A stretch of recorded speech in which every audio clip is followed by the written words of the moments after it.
इस काइट से अब कोई बंदा ही तो उड़ा रहा होगा इस पतंग को। 15 अगस्त का टाइम आ गया, मकर संक्रांति वाला, ठीक है। ये फाइनल आंसर होता है मेरे ख्याल, ठीक है, क्योंकि आपको रैशनलाइज करके पेपर में आंसर देना होता है। नन्हे मुन्ने बच्चे यहाँ पर बैठेंगे और यहाँ से बैठ के खिसकेंगे नीचे की तरफ, स्लाइड करते हुए आएंगे, ठीक है।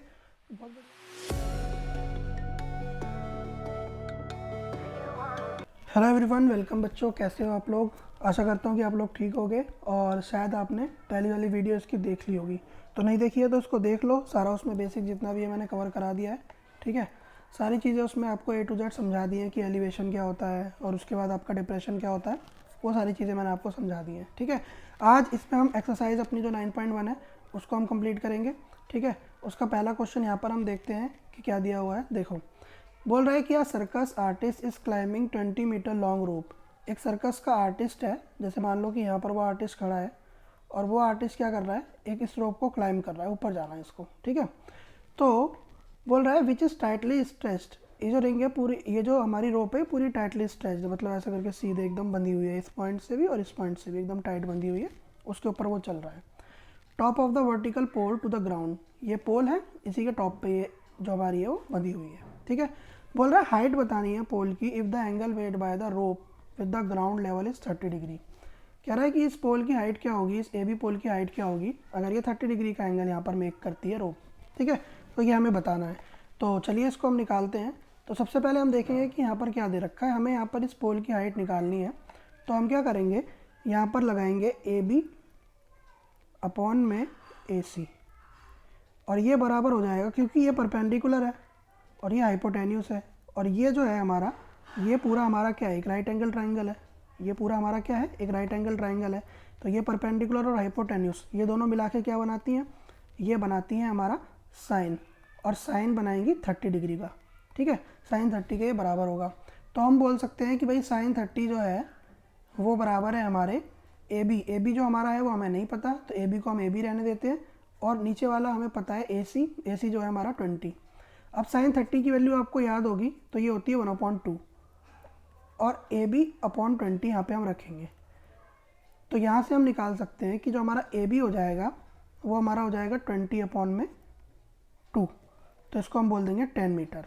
तो हमारा जो पोल है उसकी हाइट कितनी आ जाएगी, 10 मीटर। तो हम बोल देंगे देयरफॉर द हाइट ऑफ पोल, जो पोल की हाइट है वो हमारी हो जाएगी 10 मीटर। तो यहाँ से हम इसको कैलकुलेट करके 10 मीटर यहाँ पे लिख देंगे। ऐसे पूरा मतलब हम इस सीक्वेंस को इस तरीके से हम रिप्रेजेंट करेंगे, ठीक है। तो यहाँ पर हाइट ऑफ पोल हमारी आ चुकी है। अब हमारा जो नेक्स्ट क्वेश्चन है उसको देखो, ठीक है, ध्यान से देखो बेटा। ये जो क्वेश्चन है हमें क्या कह रहा है, a tree break due to storm आया और एक ट्री हमारा टूटा। The broken part bend so that the top of tree touches the ground making an angle theta 30 with it. अब क्या बोल रहा है कि एक ट्री है, ये हमारा ट्री है मान लो, ठीक है। अब ये ट्री जो है ये यहाँ से टूटा, और जब ये यहाँ से टूटा तो इसका जो एक पार्ट है वो नीचे गिर गया, और वो है एक 30 डिग्री का एंगल बना रहा है हमारे इस दूरी से। यहाँ पर एक 30 डिग्री का वो एंगल बना रहा है, यानी कि यहाँ से जो पार्ट हमारा टूट गया। बोल रहा है the distance between the foot of tree is the to the point where the top of the touches is 8 metre. अब ये बोल रहा है कि जो डिस्टेंस है ट्री का, यानी मैं ये ऐसे बोल सकता हूँ कि भाई एक हमारा ट्री था और वो ट्री क्या है, जब यहाँ से टूटा तो वो ट्री नीचे गिर गया यहाँ से इस तरीके से, ठीक है। और जब वो नीचे गिर गया तो उसने एक 30 डिग्री का एंगल बनाया हमारे ग्राउंड से, विच इज़ 8 मीटर दूर था फुट ऑफ द ट्री से। किससे दूर था, फुट ऑफ द ट्री से, यानी कि ये एक पूरा हमारा ट्री है, ये जो है हमारा एक पूरा ट्री है। जैसे अगर मैं आपको बताऊं तो ये जो है ये हमारा एक पूरा ट्री है, ये हमारा पूरा ट्री है। अब ये यहाँ से टूटा है और जो इसका टॉप है वो यहाँ पे आके यहाँ पे टच कर रहा है इसको ग्राउंड पे, और वो 30 डिग्री का एंगल बना रहा है, ठीक है। तो हम ये समझते हैं कि भाई, हम ये बोल देते हैं कि भाई ये वाला इसका पार्ट A है, ये वाला पार्ट इसका B है, और ये वाला पार्ट इसका C है। और अब हम पूरी अपनी ट्रिग्नोमेट्री को लगाते हैं। अगर आप ध्यान से देखो तो अगर मैं हाइट ऑफ ट्री की बात करूं, height of tree, height of tree क्या है, हाइट ऑफ ट्री है AB प्लस AC, यही तो हाइट ऑफ ट्री है। क्यों? क्योंकि देखो ये वाला पार्ट जो अभी भी ट्री का खड़ा हुआ है, ठीक है, और ये वाला पार्ट जो ट्री का गिर चुका है, ये वाला पार्ट जो अभी भी खड़ा हुआ है और ये वाला पार्ट जो गिर चुका है, इन दोनों से मिलके ही तो पूरा ट्री बनेगा। यानी कि इस पार्ट को, ब्रोकन वाले को अगर मैं ऐसे सीधा खड़ा कर दूं तो अब ये पूरा ट्री नहीं बन जाएगा मेरा? बन जाएगा, ठीक है। तो अब हमें वही निकालना है। तो अगर हाइट ऑफ ट्री में कैलकुलेट कर लूँ, AB और AC में कैलकुलेट कर लूँ तो हमारा पूरा क्वेश्चन आसान हो जाएगा। अब चलो इसको कैलकुलेट करते हैं। यहाँ पर हमें क्या बोला है, अगर मैं ध्यान से देखूँ तो मैं यहाँ पर अगर tan लगाऊँ, tan 30, तो tan 30 मेरा क्या होता है, tan 30 होता है perpendicular upon base tan theta, ठीक है। तो यहाँ पर हम बोलेंगे कि भाई AB अपॉन में BC हमारा tan 30 के बराबर, tan 30 होता है 1 अपॉन में √3, और हमारे पास जो AB है वो मुझे नहीं पता और AC हमें पता है 8। तो यहाँ से मैं बोल सकता हूँ, तो यहाँ से अगर हम सॉल्व करेंगे तो AB कितना आ जाएगा मेरा 8√3 मीटर। तो ये हमारी वैल्यू आ गई AB की, ठीक है।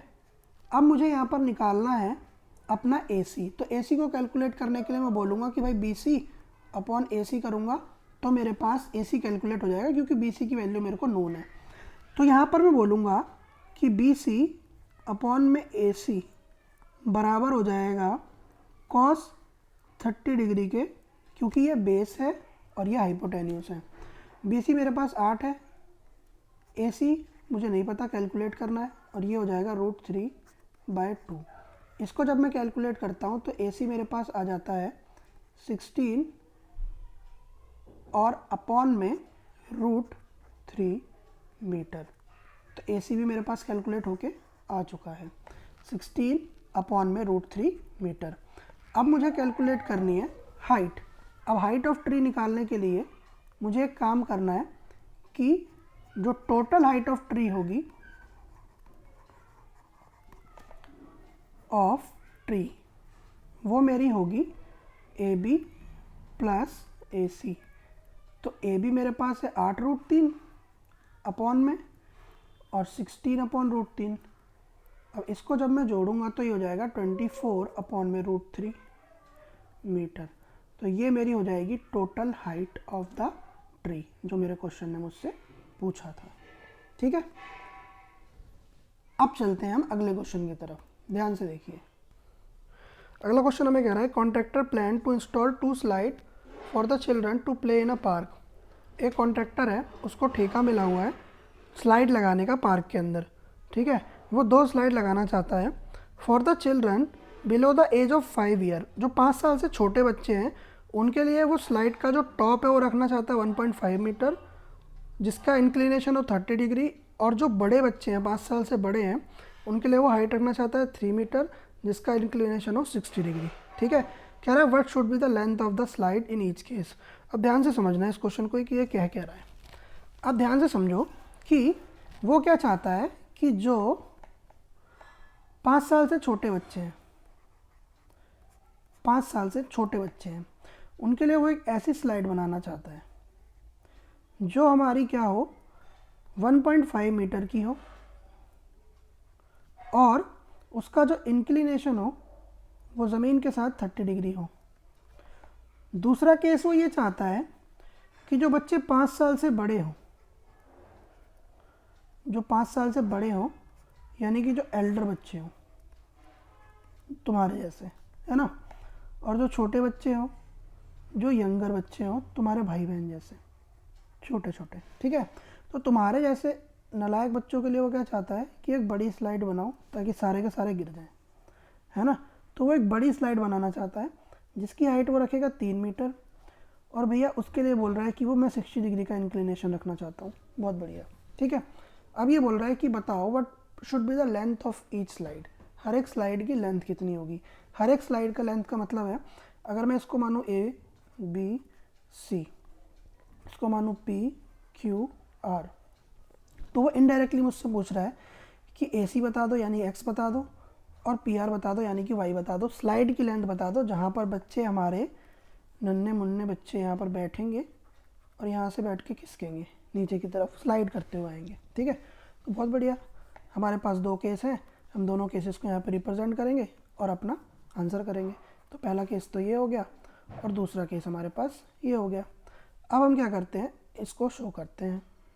चलिए देखो जी, पहले केस और दूसरे केस में हमारे पास क्या क्या चीज़ें हैं, क्या क्या डाटा, उसके हिसाब से हम सॉल्व करते हैं।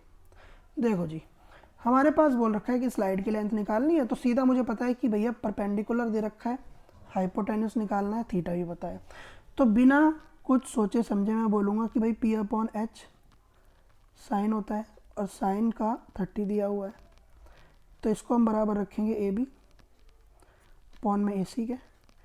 और साइन 30 की वैल्यू अगर आपको नहीं याद है तो आप याद कर लो, ठीक है, क्योंकि याद करना बहुत ही ज़्यादा ज़रूरी है, जो कि हमारे पास होती है √3/2।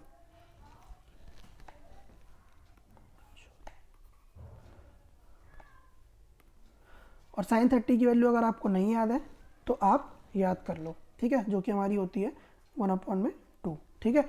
ए भी हमें दे रखा है, ए भी हमारे पास है 1.5 अपॉन में ए सी हमें निकालना है, ये हो गया 1/2।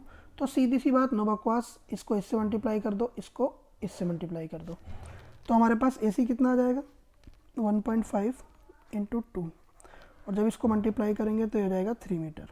यानी कि उनके स्लाइड करने के लिए हमको 3 मीटर का स्लाइडिंग प्लेटफॉर्म बनाना पड़ेगा, ठीक है। अब अपने सेकंड पार्ट में आते हैं। यहाँ पर भी अगर आप ध्यान से देखो तो हमें परपेंडिकुलर पता है, हमें हाइपोटेन्यूस निकालना है, यानी कि जिस पे वो बच्चे स्लाइड करेंगे। हर बार इसमें एक राइट एंगल ट्राइंगल बनेगा, इसमें कोई शक नहीं है, ठीक है। तो फिर दोबारा हम क्या करेंगे, P अपॉन एच जो हमारा बराबर होगा साइन 60 के, और जो बराबर होगा हमारे पी क्यू अपॉन में पी आर के, ठीक है। पी क्यू क्या है, पी क्यू है 3 अपॉन में पी आर हमें नहीं पता, तो पी आर को हम ऐसे ही छोड़ देंगे, और हमारे पास साइन 60 की वैल्यू होती है √3/2, इस वैल्यू को हम पुट करेंगे। तो यहाँ से हम क्या करेंगे, पी आर को कैलकुलेट कर लेंगे, दोबारा से वही करना है, इसको इधर मल्टीप्लाई, इसको इधर मल्टीप्लाई। तो जब इसको हम इधर मल्टीप्लाई करेंगे तो ये आ जाएगा √3PR, और 3 को इससे मल्टीप्लाई करेंगे तो ये हो जाएगा 6। अगर बहुत अच्छे से मैं इसको कराऊँ बिना किसी कन्फ्यूज़न के, ठीक है, क्योंकि काफ़ी बच्चों को यहाँ पर मैं ऐसे लिख दूंगा तो कन्फ्यूज़न हो जाएगी। तो इसको मैं उसी तरीके से लिख सकता हूँ कि ये हो जाएगा इधर 6 और ये हो जाएगा √3PR। अगर मुझे यहाँ पर PR कैलकुलेट करना है तो ये हो जाएगा 6 अपॉन में √3, और इसका जब मैं रैशनलाइजेशन कर दूंगा तो रैशनलाइजेशन करने के बाद ये क्या हो जाएगा, √3 से ऊपर भी, √3 से नीचे भी, तो ये हो जाएगा 6, √3 ऊपर, नीचे हो जाएगा 3, और 3 से 2 कैंसिल होगा तो ये बनेगा 2√3 मीटर। तो मेरे पास जो दूसरे वाले स्लाइड की लेंथ हो जाएगी वो मेरे पास हो जाएगी 2√3 मीटर। तो ये हमारे दूसरे बड़े बच्चों की जो स्लाइड है उसकी लेंथ होगी, ठीक है, समझ में आ गया। तो ये आपका क्वेश्चन है पूरा।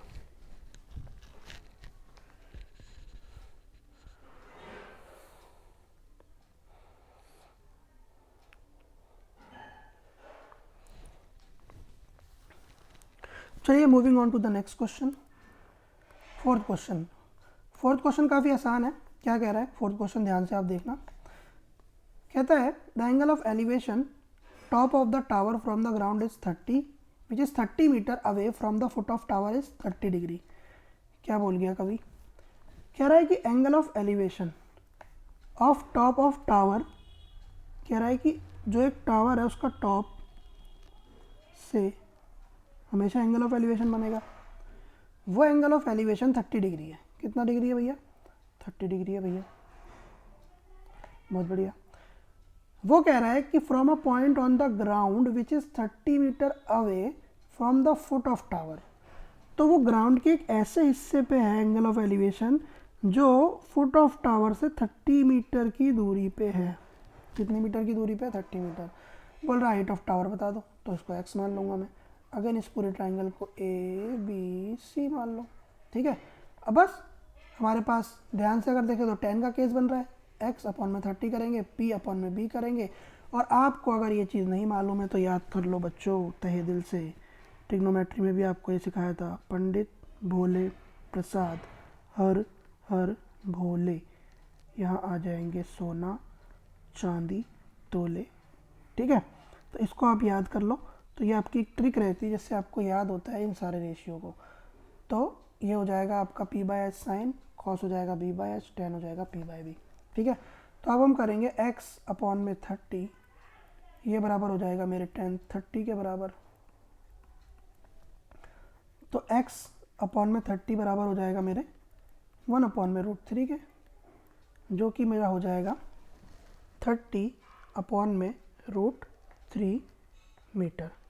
तो मेरे पास जो हाइट ऑफ टावर आ गई वो मेरे पास आ चुकी है 30 अपॉन में √3 मीटर। ये मेरा आंसर हो गया फाइनल।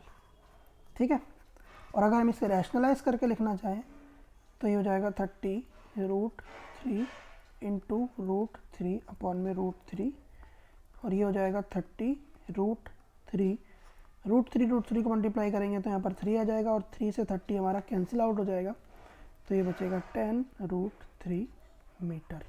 ये हमारा फाइनल आंसर हो जाएगा। ठीक है, ठीक है, तो आशा करता हूँ कि आप समझ पा रहे हैं सारी चीज़ों को। ठीक है, नोट डाउन करते रहिए इसको, अपनी नोटबुक जो भी बना रहे हो ना उसमें नोट डाउन करते रहो सारी चीज़ें, स्टेप बाय स्टेप सारे क्वेश्चंस आपके हैं ही हैं इस प्लेलिस्ट में। ठीक है, अब हम अगले क्वेश्चन पर चलते हैं, फिफ्थ। ठीक है, फिफ्थ क्वेश्चन क्या कह रहा है, kite is flying at a height of 60 metre above the ground. एक पतंग है वो उड़ रही है, मान लो कि ये पतंग है, ठीक है, इस तरीके से, और वो पतंग क्या है, उड़ रही है, ठीक है, 60 मीटर अबव द ग्राउंड। हम बोलेंगे कि भैया ये जो पतंग है ना ये उड़ रही है 60 मीटर अबव द ग्राउंड, हमारे ग्राउंड से 60 मीटर ऊपर। ठीक है, बिल्कुल ठीक। कह रहा है string attach to the kite is temporarily tied to a point on the ground.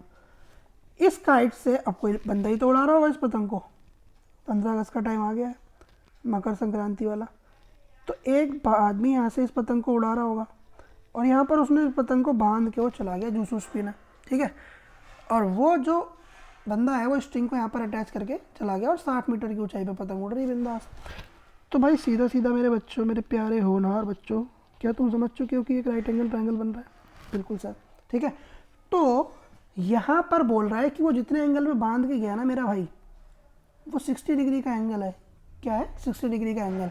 तो बोल रहा है लेंथ ऑफ स्ट्रिंग बताओ, assuming that there is no slack in the string, यानी कि जो स्ट्रिंग है उसमें कोई लचक नहीं है, यानी कि एकदम सीधी है, ऐसे नहीं कि ऐसे टेढ़ी मेढ़ी नहीं, एकदम सीधी है मेरी स्ट्रिंग। कैसी है? सीधी है। ठीक है, तो बस ये चीज़ पता चलते ही मेरे दिमाग में खटकेगा कि बेटा 60 में दे रखा है, परपेंडिकुलर दे रखा है, हाइपोटेन्यूस दे रखा है, लगा दो भैया कौन सा फॉर्मूला, साइन वाला, और आंसर निकाल दो। ठीक है, तो यहाँ पर मैं लगाऊंगा, इसको अगेन मैं बोल दूंगा ए, इसको बोल दूंगा बी, इसको बोल दूंगा सी, बस यहाँ पे लगा दो, तो ए बी अपॉन में ए सी, ये मेरा हो जाएगा साइन 60 डिग्री के बराबर।